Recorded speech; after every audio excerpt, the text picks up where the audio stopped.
होती है, तो मैग्नीट्यूड और यूनिट होता है बेटा फिजिकल क्वांटिटी में। जो बच्चों ने ये सोचा कि डायरेक्शन की बात करें तो वो तो वेक्टर होती हैं, ठीक है। वेक्टर्स का के साथ में डायरेक्शन, यूनिट और मैग्नीट्यूड, तीन चीजें होती हैं वेक्टर में।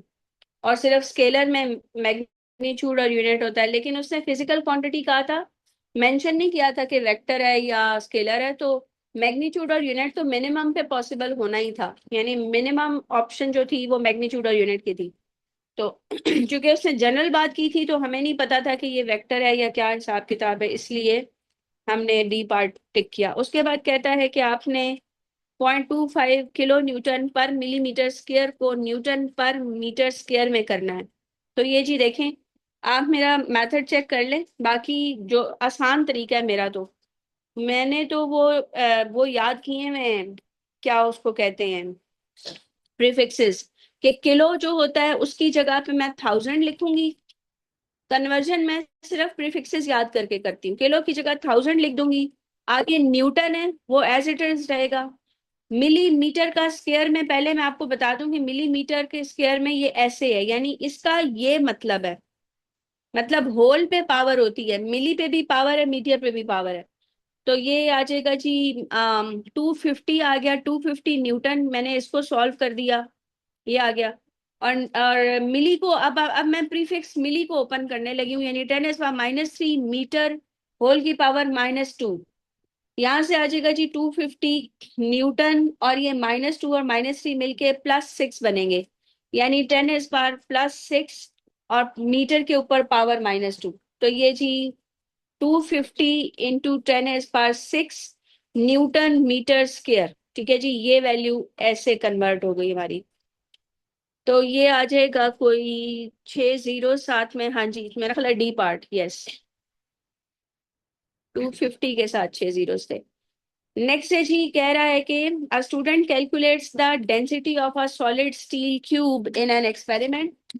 वो क्यूब की डेंसिटी मालूम करने जा रहे हैं, और मैथ जो है वो ये गिवन है, क्यूब है, ठीक है।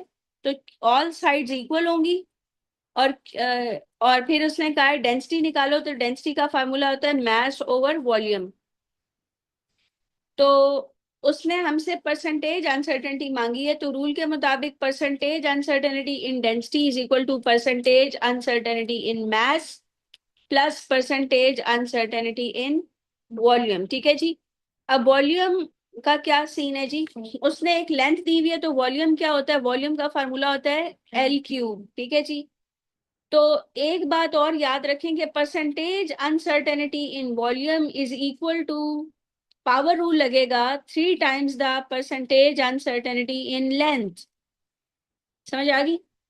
अब परसेंटेज अनसर्टेनिटी इन लेंथ कैसे निकालेंगे, वो uncertainty divided by actual value ओ into 100, uncertainty divided by actual value into 100। ये देखिए, ये इसकी अनसर्टेनिटी थी, ये उसकी एक्चुअल वैल्यू थी, और फिर 100 से मल्टीप्लाई किया, तो ये आपकी परसेंटेज अनसर्टेनिटी इन वॉल्यूम आ गई, जिसको आपने यहाँ पुट करना होगा। और परसेंटेज अनसर्टेनिटी इन मास कैसे निकलेगी, वो निकलेगी uncertainty divided by actual value into 100, यानी 10 डिवाइडेड बाय 975 इंटू 100। यहाँ से आपकी परसेंटेज अनसर्टेनिटी आ जाएगी, जो कि डायरेक्ट उसी से ही आंसर पता चल जाना है, क्योंकि सबकी परसेंटेज अनसर्टेनिटी डिफरेंट है।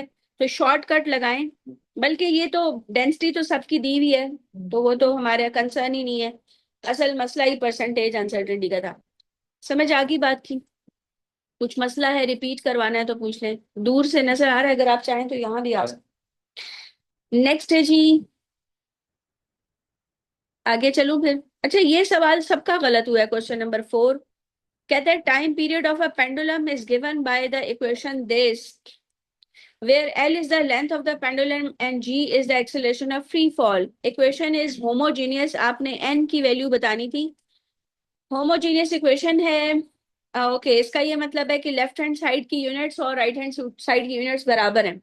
तो जी तो उस कांस्टेंट की यूनिट कंसिडर नहीं होती जो यूनिट लेस हो, जैसे कि फॉर एग्जांपल स्ट्रेन जो है वो यूनिट लेस है, क्योंकि x बाय एल होता है, तो इसकी भी यूनिट मीटर में है, इसकी भी मीटर में, तो वो दोनों कैंसिल हो जाएंगी। उसकी यूनिट के मतलब आप वो नहीं लगाएंगे उस कांस्टेंट, अगर स्ट्रेन कांस्टेंट है तो उसकी यूनिट नहीं लगेगी।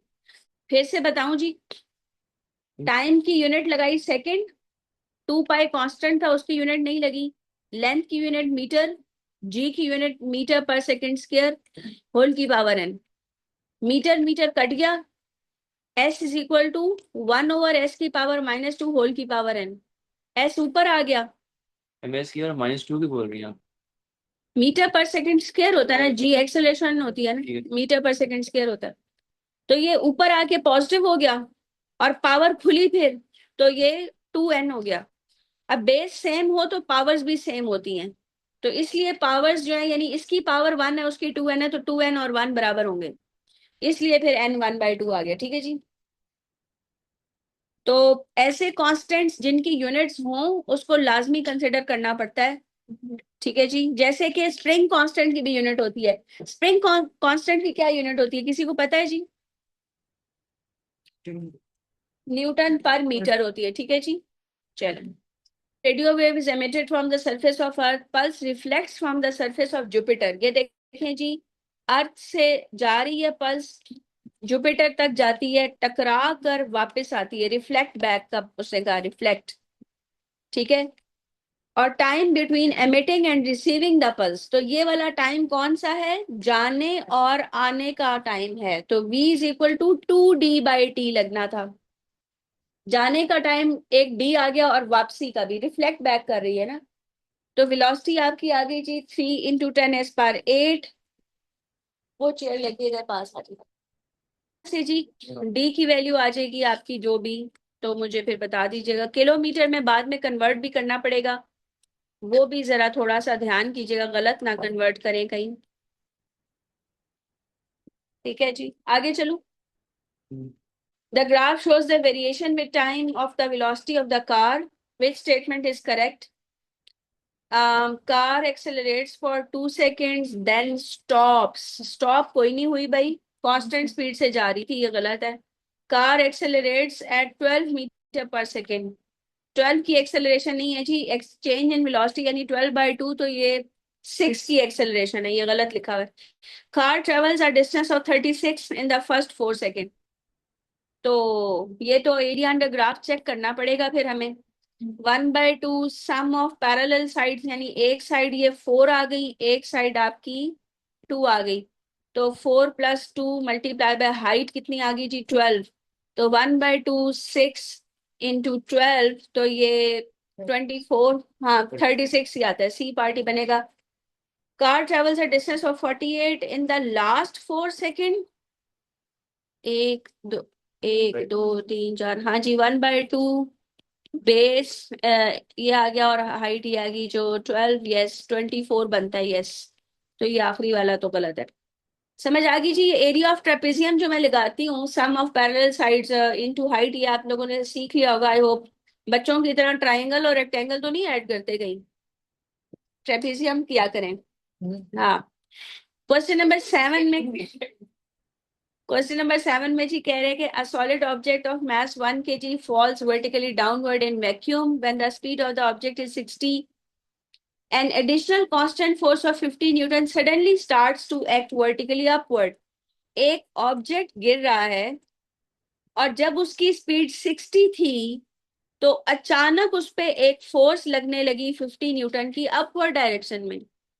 What is the speed of the object 2 second after the additional force act, 2 second के बाद उसकी स्पीड क्या होगी?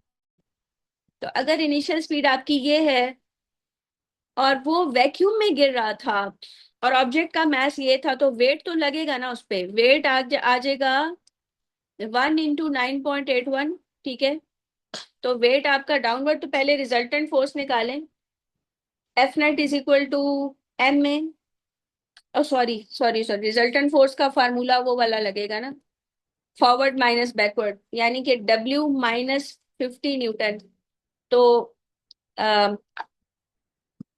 9.81 -50, तो ये नेगेटिव साइन आएगा इसमें, और बताएं जरा क्या आता है, 40.19। ये देखें, इसका मतलब है कि आपका ऑब्जेक्ट डिसेलरेट करेगा, स्पीड डिक्रीज होगी। अच्छा, अब आपको अब ये आपको पता चल गया, यहाँ से हाँ एक्सेलरेशन निकाल लें, यानी एफ नेट की जगह लगा दें M A is equal to -40.19। समझ आ रही है जी? मैथ्स की वैल्यू क्या लगाएंगे, 1 kg, तो एक्सेलरेशन आपकी वही आ गई -40.19। अब आपको, अब आप एक्सेलरेशन का formula v minus you by T लगा सकते हैं। एक्सेलरेशन भी पता है, टाइम भी पता है, एक्सेलरेशन और टाइम दोनों पता है, इनिशियल वेलोसिटी भी पता है। तो बस आप वैल्यूज डालेंगे, -40.19 is equal to v minus U, sorry v -60 divided by 2। अब इसमें देख लें कि आपका आंसर ठीक आता है या नहीं आता। ठीक आता है, चले सही है। ये था जी मेथड। वैसे शॉर्टकट और कोई नहीं है मेरा ख्याल है, एक्सेलरेशन को निकालने के सिवा कोई चारा नहीं है जी, क्योंकि हमारे पास हाइट वगैरह तो गिवन नहीं है, तो बस फिर हमें एक्सेलरेशन निकालनी ही पड़ेगी रिजल्टेंट फोर्स की इक्वेशन लगा के, क्योंकि फोर्स एक अपवर्ड उसने कहा बताई है, और वेट तो डाउनवर्ड लगेगा ना, तो फिर आप पहले फोर्स निकालेंगे, फिर आप एक्सेलरेशन निकालेंगे, फिर आप a is equal to v minus u over t का फार्मूला लगाएंगे। ठीक है, आगे चलें जी। Negligible, why does the path have this shape? Stone has constant horizontal acceleration, no जी। हाँ, वैसे एक्सेलरेशन तो जीरो होती है उसकी, हमेशा जीरो ही रहती है। And a constant vertical velocity, ये गलत है। Stone has a constant horizontal velocity, ये ठीक है। And a constant vertical acceleration, ये भी ठीक है, तो बी पार्टी होगा।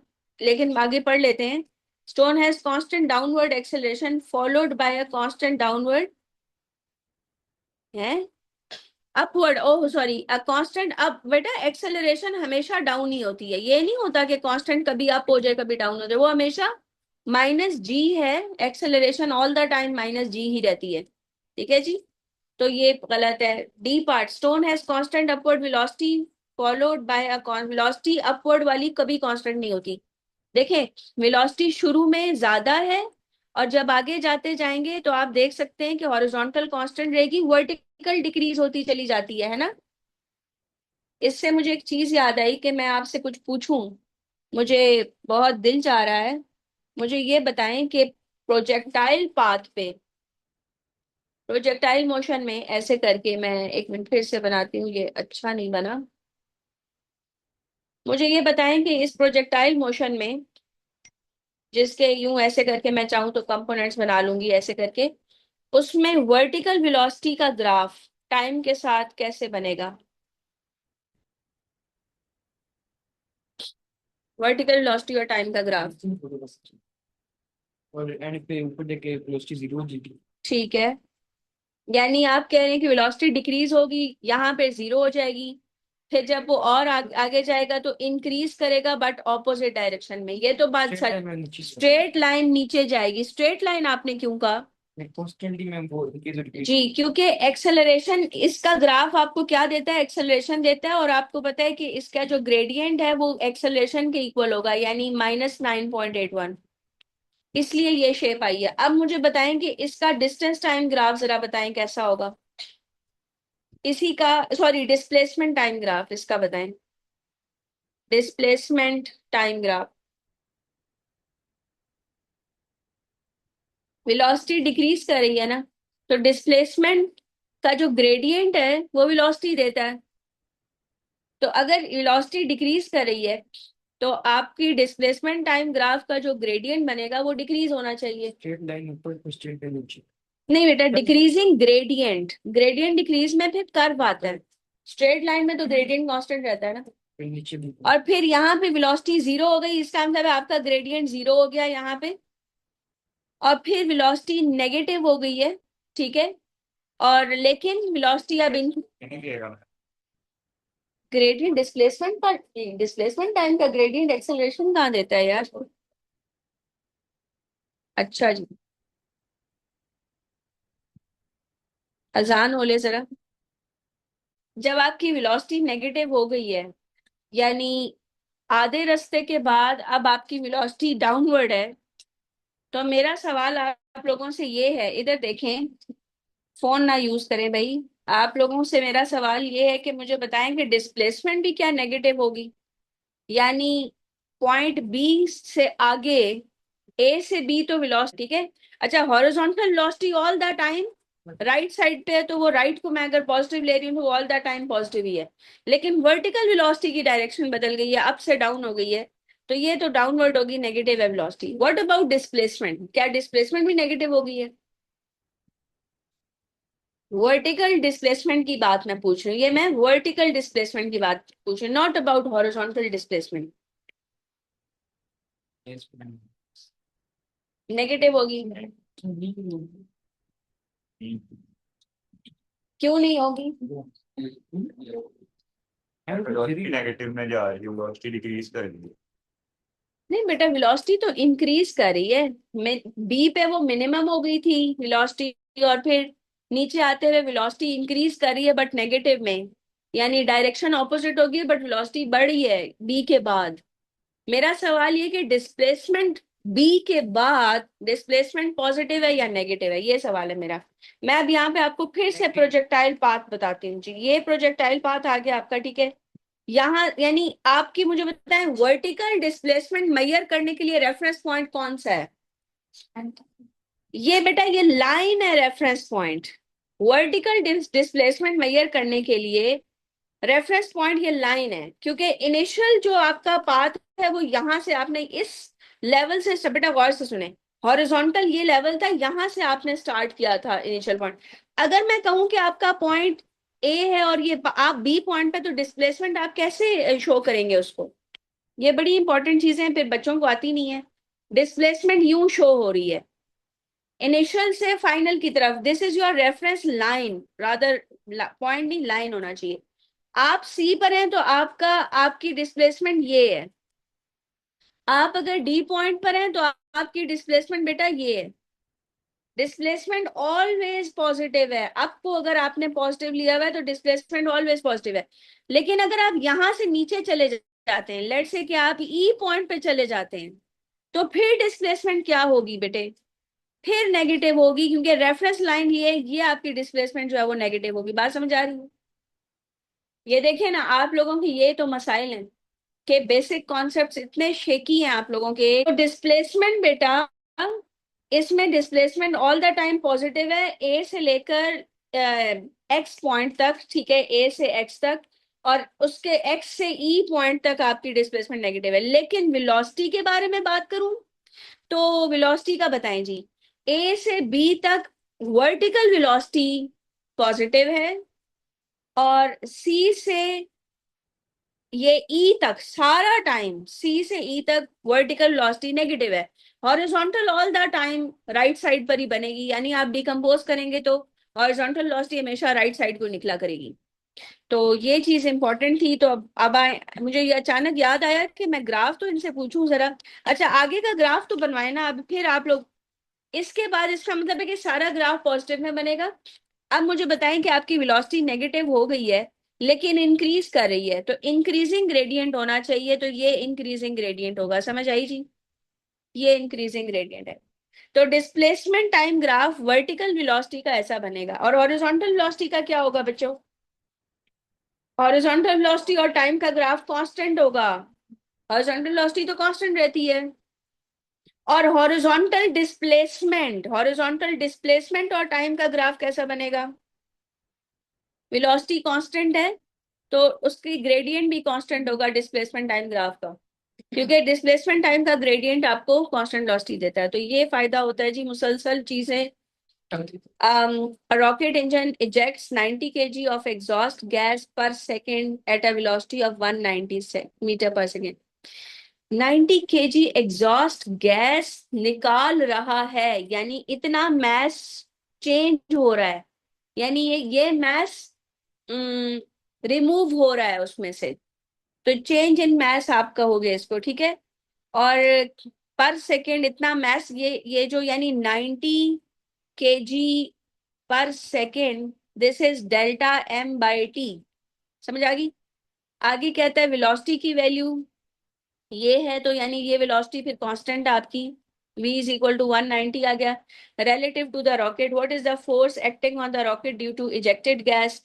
इक्वेशन बहुत ही simple, F net is equal to change in momentum over time और चेंज इन मोमेंटम को आप ओपन करेंगे डेल्टा एम इंटू वी। मैंने आपको चेंज इन मोमेंटम के 3 फार्मूले बताए हुए हैं।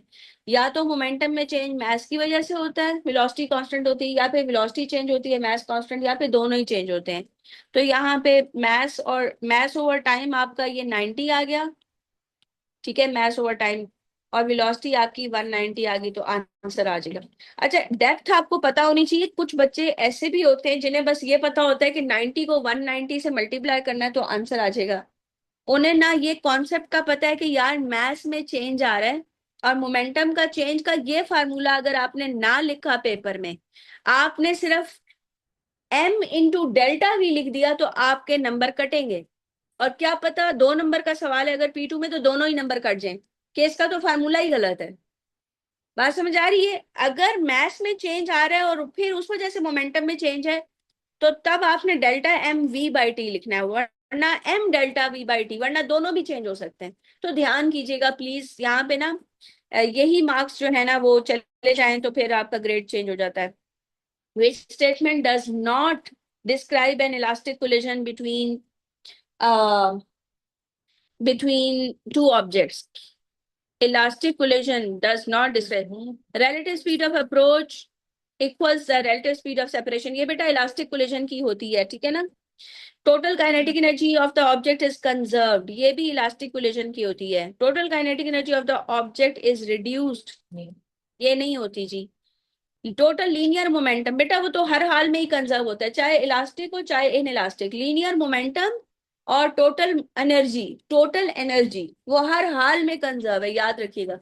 अक्सर बच्चे ये बड़ा अजीब ही कर देते हैं कि टोटल एनर्जी और मोमेंटम का भी गड़बड़ कर देते हैं। तो टोटल एनर्जी और टोटल लीनियर मोमेंटम हमेशा कंजर्व होगा, चाहे कोई भी टाइप की कोलिजन हो। Cyclist is riding a constant speed on a level road. According to Newton's third law of motion, what is equal and opposite to the backward push of the backward wheel on the road? अच्छा, backward push किसकी? Wheel की। मतलब ये पिछले वाला wheel है और वो बैकवर्ड पुश दे रहा है किसको जी? रोड को। तो रोड बदले में क्या करेगी? Forward push. Road pushes the back wheel in forward direction. मैंने अभी तक आंसर नहीं पढ़ा, लेकिन मैंने क्वेश्चन से ही थोड़ा सा अंडरस्टैंड कर लिया है कि यार अगर व्हील जो है रोड को पीछे पिछली डायरेक्शन में पुश कर रहा है, तो फिर रोड भी उसको फॉरवर्ड डायरेक्शन में पुश करेगी। Force exerted by the cyclist on the pedal गलत। Forward push of the road on the back wheel, यही मैंने लिखा। Tension in the cycle chain, total air resistance, ये पता नहीं क्या क्या लिखा हुआ है, तो ये भी पार्ट होगा, ठीक है जी। नेक्स्ट,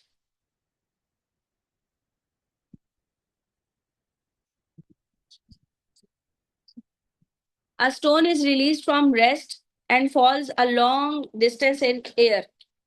सारे बच्चों ने तकरीबन ये गलत किया हुआ था। भाई एक्सेलरेशन टाइम ग्राफ जरा बनाए ना वो स्टोन का।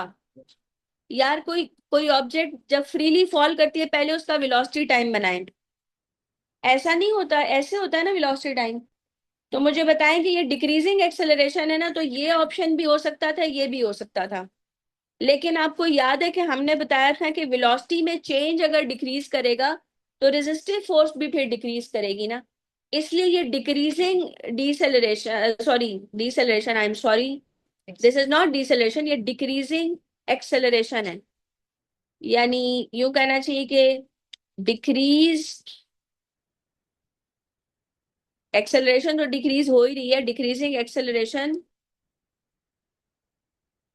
with a decreasing rate, with a decreasing rate। यानी एक्सेलरेशन डिक्रीज तो हो रही है, लेकिन जो एक्सेलरेशन में चेंज है वो भी डिक्रीज हो रहा है। बात समझ आ रही है? With respect to time. इसलिए क्योंकि वेलोसिटी जो है ना उसमें जो चेंज है वो कांस्टेंट नहीं है, यानी वेलोसिटी का इंक्रीज कांस्टेंट नहीं है। अगर वेलोसिटी का इंक्रीज कांस्टेंट होता तो मैं कहती कि रेजिस्टिव फोर्स भी कांस्टेंट है। यहाँ पे असल में आपकी रेजिस्टिव फोर्स जो है वो डिक्रीज कर रही है। ये ले जी, अब अच्छा लगेगा, ये ले। मैं ये बता रही हूँ कि इस टाइम इंटरवल में और आगे जाके भी सेम टाइम इंटरवल मैंने रखना है। ये लें, इस टाइम इंटरवल में 0.1, 0.2, 0.3 और 0.4 यहाँ पे जी ग्रेडियंट बनाते हैं हम। ये वाला एक्सेलरेशन और फिर ये वाला एक्सेलरेशन, ठीक है, ये वाली एक्सेलरेशन और फिर ये एक्सेलरेशन, एक मिनट,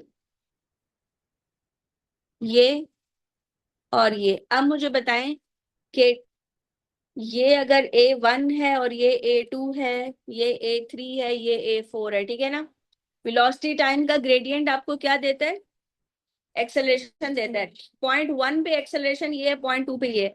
तो इस टाइम इंटरवल में जो डेल्टा ए आ रहा है यानी A2 माइनस A1, इसको आप कंपेयर करें इस टाइम इंटरवल में यानी A4 माइनस A3। मुझे बताएं कि ये जो चेंज है ये लेस है और ये वाली चेंज ग्रेटर है। So that's why change in acceleration with respect to time जो है वो डिक्रीज कर रही है, इसलिए आपका जो ग्रेडियंट है वो डिक्रीज करेगा। ये बात समझ आई जी? ये बात अगर रिपीट करने की जरूरत तो नहीं है। वेलोसिटी टाइम का ग्रेडियंट आपको एक्सेलरेशन देता है। मैंने 1, 2, 3, 4 पॉइंट्स पे एक्सेलरेशन बनाई, यानी एक्सेलरेशन बनाने के लिए टेंजेंट ड्रॉ किए। 1 पॉइंट पे जो टेंजेंट था वो एक A1 एक्सेलरेशन को शो कर रहा था, 2 पॉइंट का टेंजेंट A2 एक्सेलरेशन को शो कर रहा था। फिर मैंने इस इंटरवल पे डेल्टा ए चेक किया। फिर मैंने थोड़ा सा आगे, यानी क्योंकि मैंने आपसे कहा था कि मैं ये चेंज और ये चेंज को वो कर रही हूँ, कंपेयर कर रही हूँ, तो टाइम इंटरवल मैंने सेम रखा, लेकिन थोड़ा आगे जाके मैंने 3 और 4 पॉइंट पे एक्सेलरेशन चेक की। और आप ये क्लियरली देख सकते हैं कि उसके टेंजेंट जो है तकरीबन सिमिलर हैं। इसका मतलब है कि A4 माइनस A3 की वैल्यू जो है वो आपके पास कम निकलेगी for the same time interval. So that's why we can say that कि ये डिक्रीजिंग एक्सेलरेशन होगी, लेकिन with respect to time change भी वो डिक्रीज हो रहा होगा। एक्सेलरेशन का डिक्रीज डिक्रीज हो रहा है। Decrease of acceleration is decreasing with respect to time. Is held stationary in a container of water using a string that is attached to both the wooden block and the bottom. Okay, अंदर पानी है. For wooden block has a mass m and volume v. The water has a density rho. Acceleration of free fall is g. What is the magnitude of force acting on the block due to the tension in the string? So acting on the block, force acting on the block due to tension. तो tension force बेटा हमेशा away act करती है, तो tension force downward act करेगी। गौर से सुने जी, tension force downward act करेगी। वेट किस डायरेक्शन में एक्ट करेगा जी? वो भी डाउनवर्ड। और अप थ्रस्ट लगेगी ऊपर की तरफ। तो ये कौन, वो स्टेशनरी है यानी इक्विलिब्रियम में है, तो weight plus tension is equal to upthrust. और उसने टेंशन फोर्स मांगी है, तो tension force is equal to upthrust minus weight. यहाँ पे जी उसने कहा है कि इनकी टर्म्स में लिखो तो ये रो जी वी डाउनवर्ड होगी ना, ऑब्जेक्ट से अवे एक्ट करती है टेंशन फोर्स। तो ये जी माइनस एम जी, ये तो आसान था।